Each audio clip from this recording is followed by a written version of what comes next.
Olá, seja bem-vindo, telespectador da Local TV, canal 25 da NET. Estamos começando mais um bate-papo jurídico e eu, Ariadne Sandrone, estou aqui com meu colega, Dr. Alexandre Guzuco, para responder as suas perguntas. Você, telespectador, é o nosso convidado de hoje. Vamos debater, Ariadne, sobre direito societário e sobre essa questão polêmica da redução da maioridade penal. Telespectador, faça a sua pergunta, mande um e-mail, participe.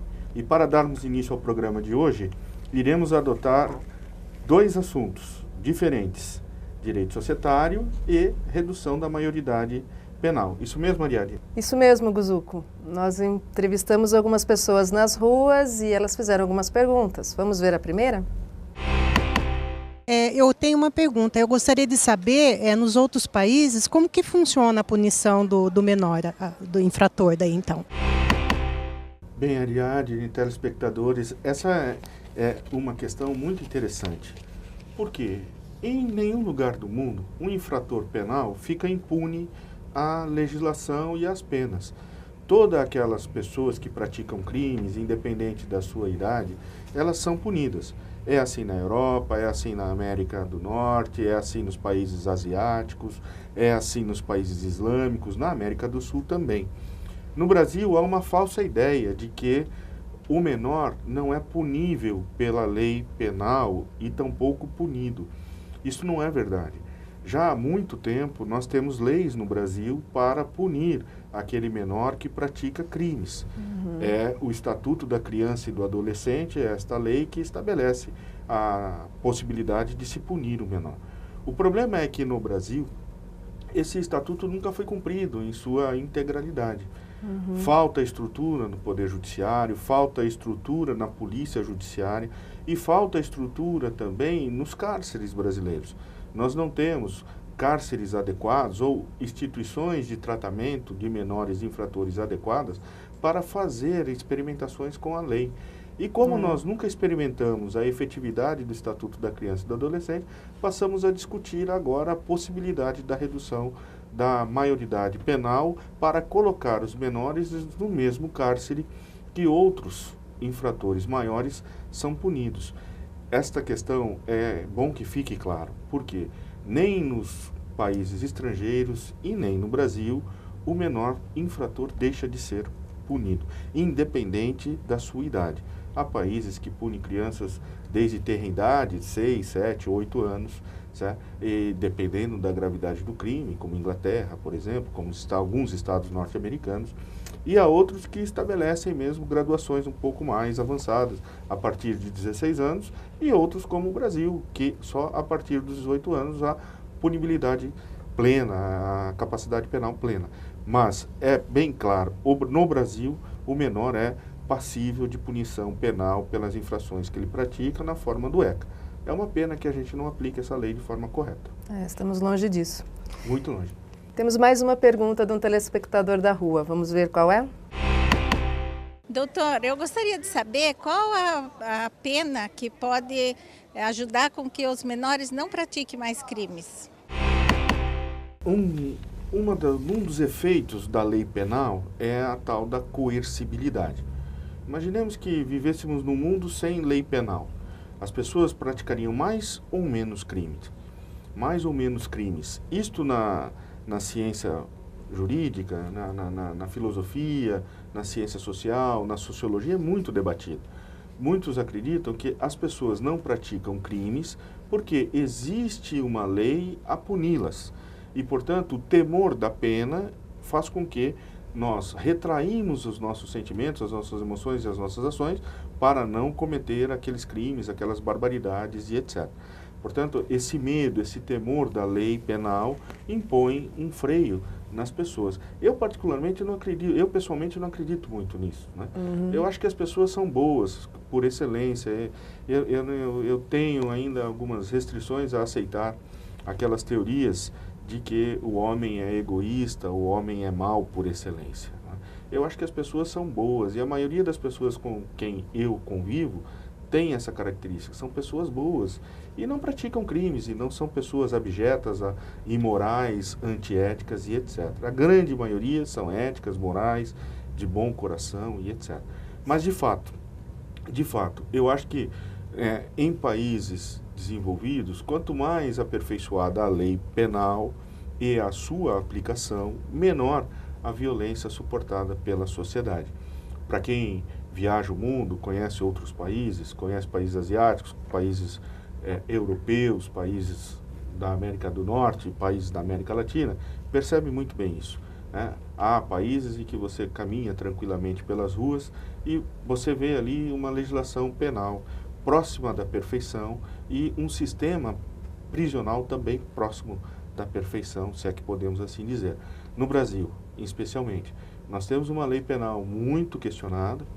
Eu acredito que a lei prisional, a lei penal brasileira é ainda muito falha, e nós temos um sistema carcerário absolutamente terrível. Um sistema absolutamente fora da curva, fora do normal.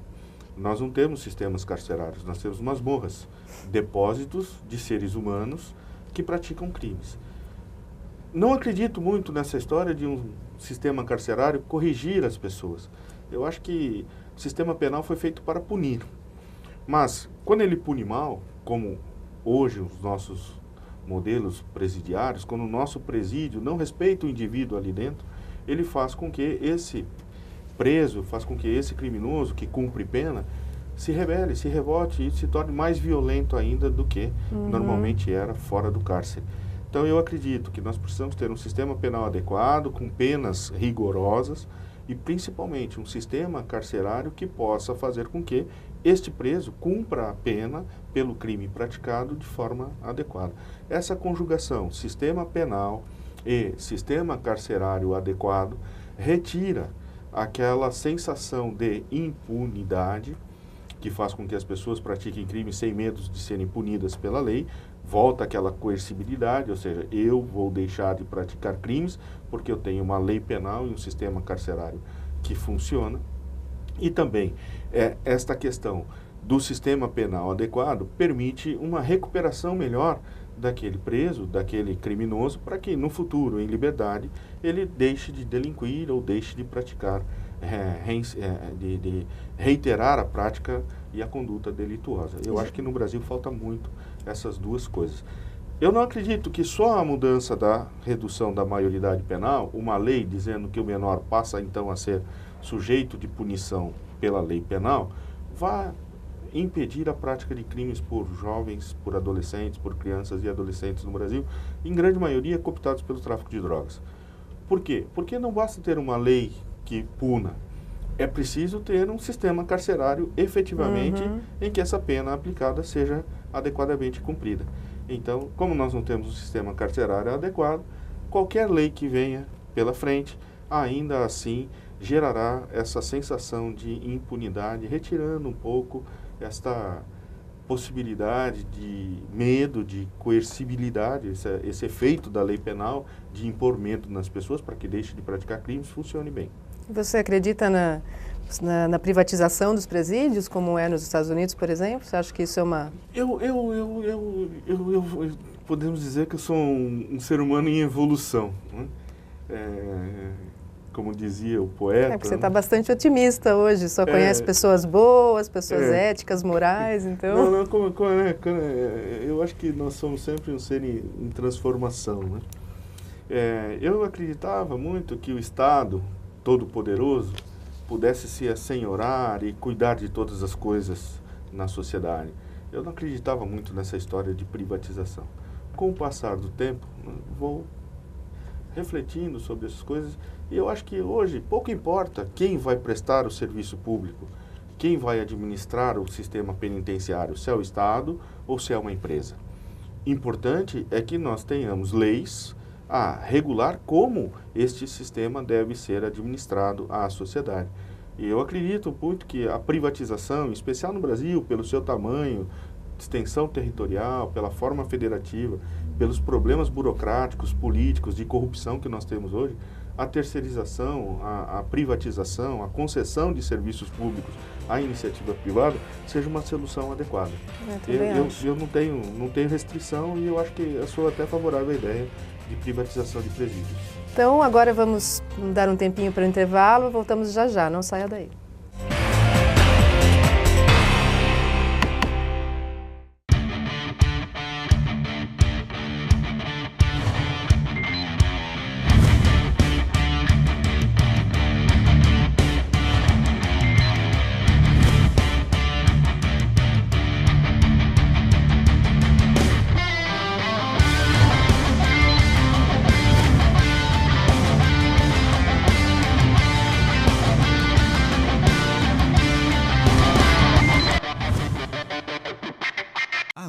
Luxe Iluminação.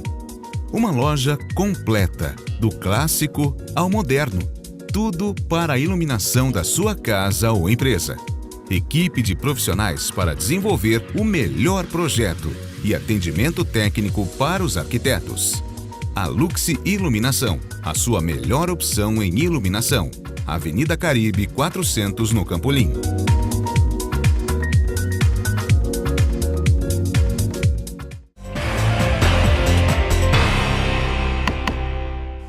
Estamos de volta com o programa Bate-Papo Jurídico. Você que está em casa tem dúvidas relacionadas aos seus direitos, seja ela qual for, mande para a gente, que em breve estaremos aqui para te responder. Sobre esse tema, redução da maioridade penal, parece que tem mais uma pergunta de um dos nossos telespectadores. Essa redução da maioridade penal é boa ou ruim para o Brasil? Bom, a redução da maioridade penal, se ela é boa ou ruim para o Brasil, nesse momento, Ariadne, pessoal de casa, eu acho que essa pergunta ela é fora de tempo, fora de propósito. Nós só poderemos responder a esta pergunta se tivermos uma profunda reforma do sistema carcerário, do nosso sistema prisional.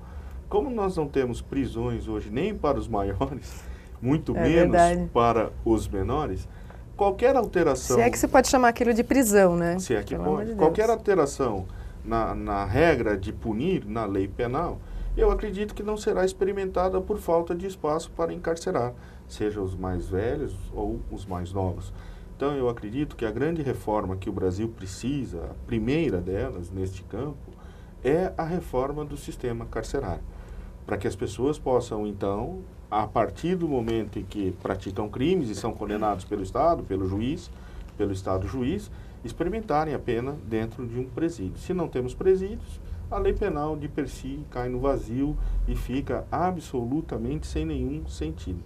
E com relação à parte técnica, você vê algum problema em relação à emenda constitucional que vai regulamentar essa redução da maioridade? Eu não sou daqueles radicais adeptos, né? Embora eu seja contra a redução da maioridade penal, mas se ela vier por modificação constitucional, eu acredito que é possível. Não há uma cláusula pétrea na Constituição que impeça esse tipo de reforma. Mas eu ainda volto a insistir, né? Nós precisamos aprimorar o sistema carcerário. Aprimorado o sistema carcerário, construído hoje casas de internações adequadas aos menores, nos termos do ECA, a partir daí nós poderíamos avançar. Avançar proporcionando as penas, aumentando as penas para aqueles que praticam crimes de maior gravidade, para os menores que praticam crimes de maior gravidade, separando os de potencial criminoso dos de menor potencial criminoso. Enfim, essa classificação é muito importante, né? E ainda nós não temos isso. Aliás, aqui no Brasil nós tínhamos a antiga FEBEM, que era absolutamente inadequada, foi corretamente fechada pelos anteriores governadores do estado de São Paulo, e hoje nós temos a Casa do Menor, mas ainda muito pouca e muito falha no que pretende o ECA. O ECA brasileiro é uma das leis mais modernas e mais inteligentes no mundo inteiro quando se trata de punir criminalmente um menor. Pena que não é aplicado por falta de estrutura, por falta de vontade, por falta de dinheiro do Estado brasileiro. Enquanto se gasta bilhões de dólares, bilhões de reais na corrupção da Petrobras e etc., nós ficamos à míngua aí de investimentos em áreas tão importantes para a sociedade como é este que produz segurança e é o que todos nós queremos. Sair agora aqui do estúdio, caminhar pelas ruas da cidade tranquilamente, sem o receio de ser assaltado, sem o receio de ser violentado por criminosos. Doutora, agora vamos falar com o empresário. Vamos mudar um pouquinho o tema. Vamos falar com o empresário, microempreendedor, que tem sociedade com alguém. As primeiras perguntas vêm das ruas. Vamos conferir. Doutores, eu gostaria de saber se é possível excluir o meu sócio da sociedade devido aos graves problemas que eu venho enfrentando com ele. Se sim, como? Bom, numa sociedade, o que se espera sempre é que exista uma afinidade entre os sócios, até o que é o chamado da Fectio Societatis. E essa afinidade é o que duas ou mais pessoas se unem para uma finalidade única, ou seja, empreender, conseguir uma atividade, se firmar no mercado com algum produto, algum serviço. Então, se não houver afinidade, nada feito. Só que existem ocasiões em que um dos sócios sempre acaba cometendo práticas tanto de gestão como até mesmo práticas morais que acabam atingindo o nome da sociedade, acabam atingindo a gestão da sociedade, a imagem com que essa sociedade é vista perante a comunidade, e aí a situação começa a ficar insustentável. Só que não é qualquer falta que pode dar ensejo à exclusão de um sócio, né? Primeiro que ela tem que ser uma falta, essa falta grave. Se você está com problema com o seu sócio, essa falta tem que ser comprovada, você tem que dar oportunidade para o seu sócio se justificar. Tem que chamar ele para uma reunião de sócios, convocar uma reunião de sócios, explanar os fatos que está acontecendo isso, dar uma oportunidade para ele se retratar ou explicar por o ponto de vista dele. E aí, se realmente for considerado uma falta grave, aí sim a maioria do capital social pode excluir esse sócio. Porém, tem que estar muito bem comprovado, não é qualquer falta grave que pode dar ensejo a uma exclusão. E ainda mais, tem que ter previsão no contrato social de que há essa possibilidade, cometendo o sócio uma falta grave, existe esse procedimento da exclusão. Então, na verdade, é o direito da retirada, em que você pode convidar o seu sócio a se retirar da sociedade, que esse é um pouco mais difícil de acontecer, ou a exclusão propriamente dita, que praticamente é muito difícil. Depois dessa alteração última do Código Civil, ficou muito difícil excluir um sócio.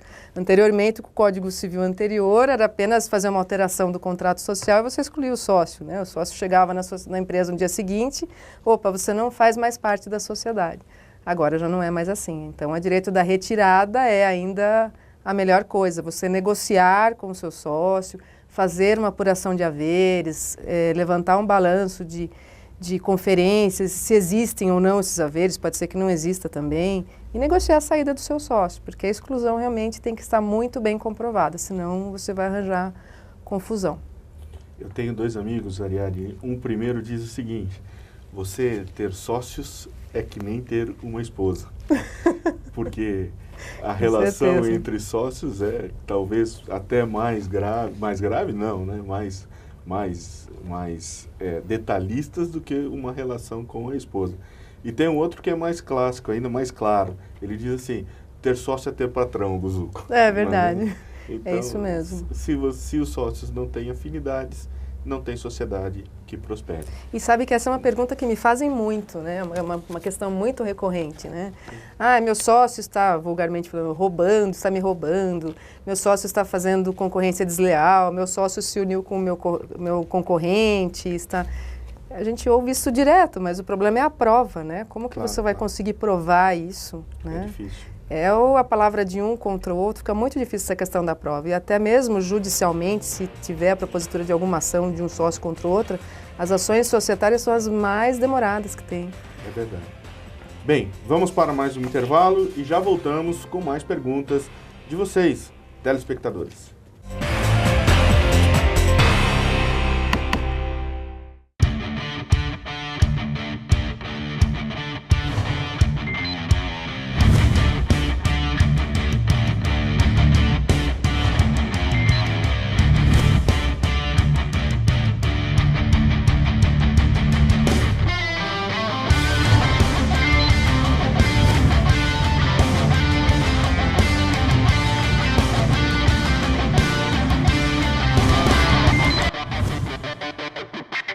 Bidu Casa e Acabamento. Agora em Santa Rosália, você encontra as principais marcas do mercado com atendimento de qualidade da Bidu Casa e Acabamento. Eliane Portinari, Lanzi, Delta, Via Rosa e com exclusividade em Sorocaba, a linha Elizabeth Exclusive. Além de louças e metais Roca e Celite e banheira Jacuzzi. Bidu Casa e Acabamento. Nova loja em frente ao Extra em Santa Rosália.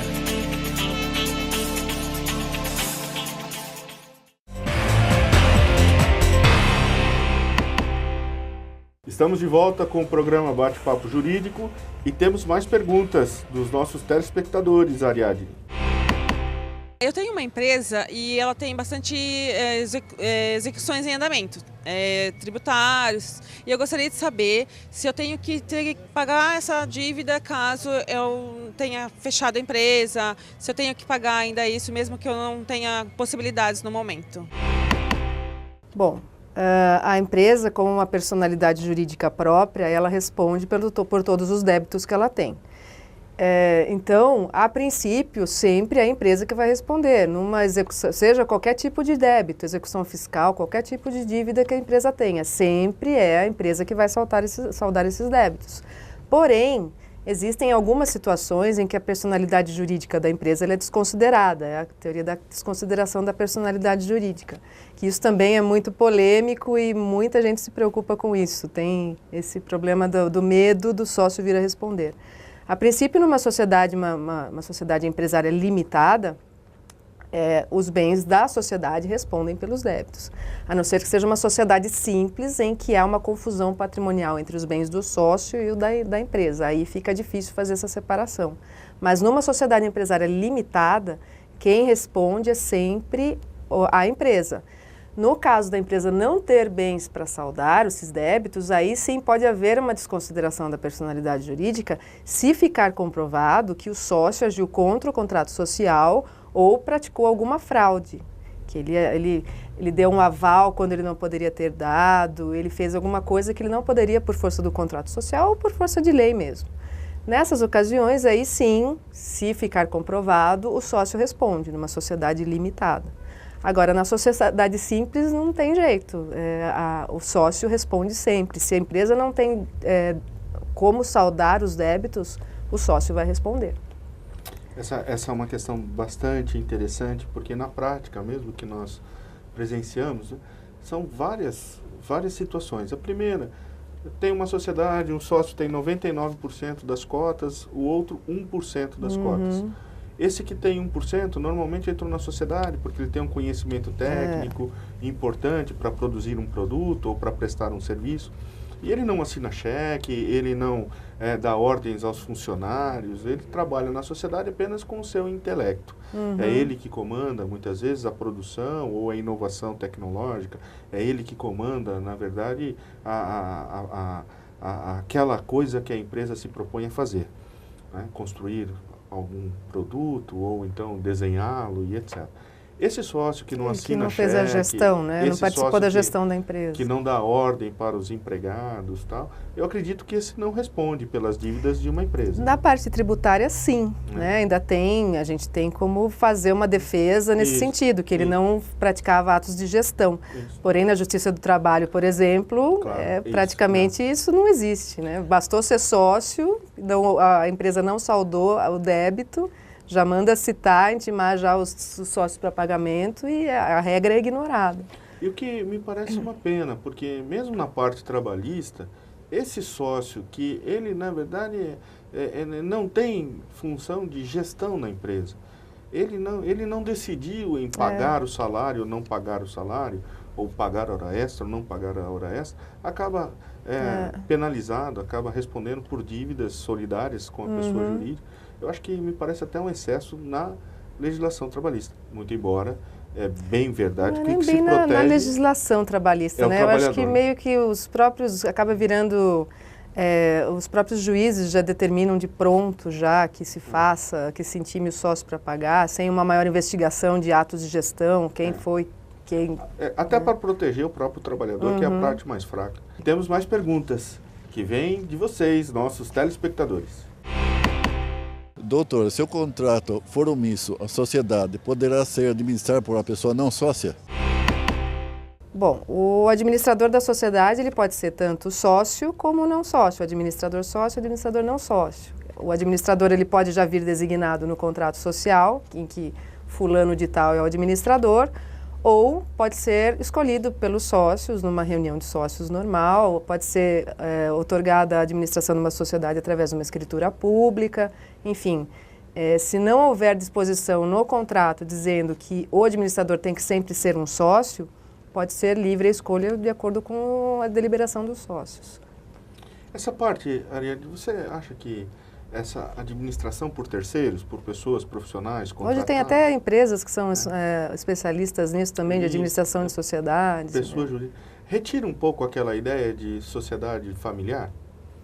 Eu acho que sim, porque a partir do momento que você designa um administrador não sócio e que é um terceiro que não tem um envolvimento maior, até mesmo com a sociedade em si, da Fectio Societatis, dos sócios que se uniram para um fim deliberado, ele vai fazer só a gestão da sociedade. Então fica com um ar um pouco mais... tira um pouco o ar dessa sociedade familiar, né?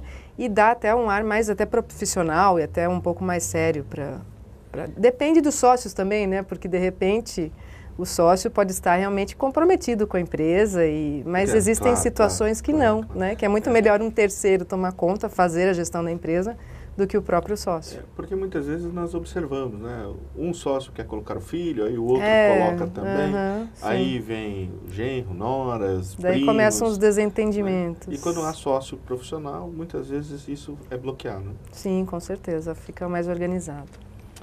Bem, temos agora perguntas por e-mail de vocês, nossos telespectadores.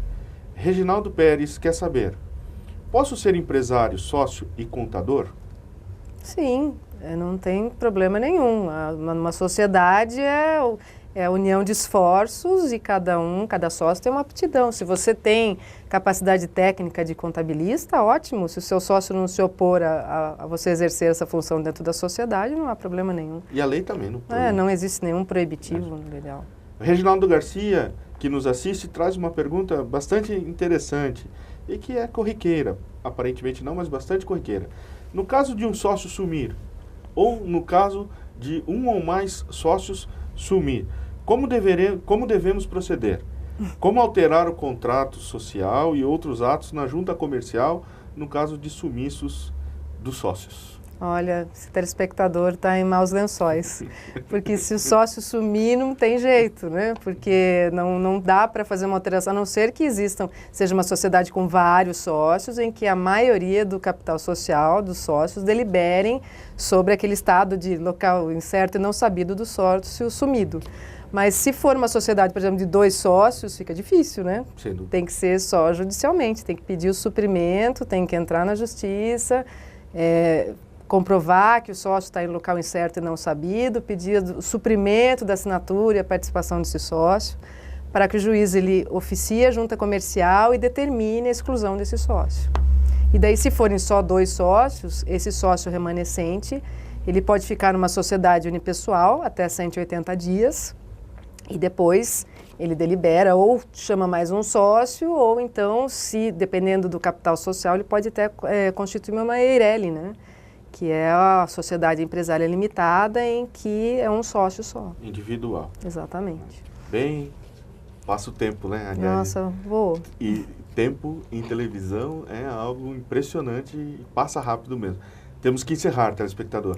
E, encerrando, deixamos aqui a nossa mensagem. Se vocês aí de casa têm dúvidas jurídicas, mandem por e-mail, porque no próximo ou nos próximos programas Bate-Papo Jurídico, certamente nós vamos tratar dos assuntos do seu interesse. Ariadne, muito obrigado e até uma próxima vez que falaremos aqui com os nossos telespectadores com dúvidas jurídicas. Obrigada, Guzuco, foi muito bom o bate-papo. E você, telespectador, não deixe de participar. Tendo dúvidas, mande para nós que nós responderemos com muito prazer. Até mais.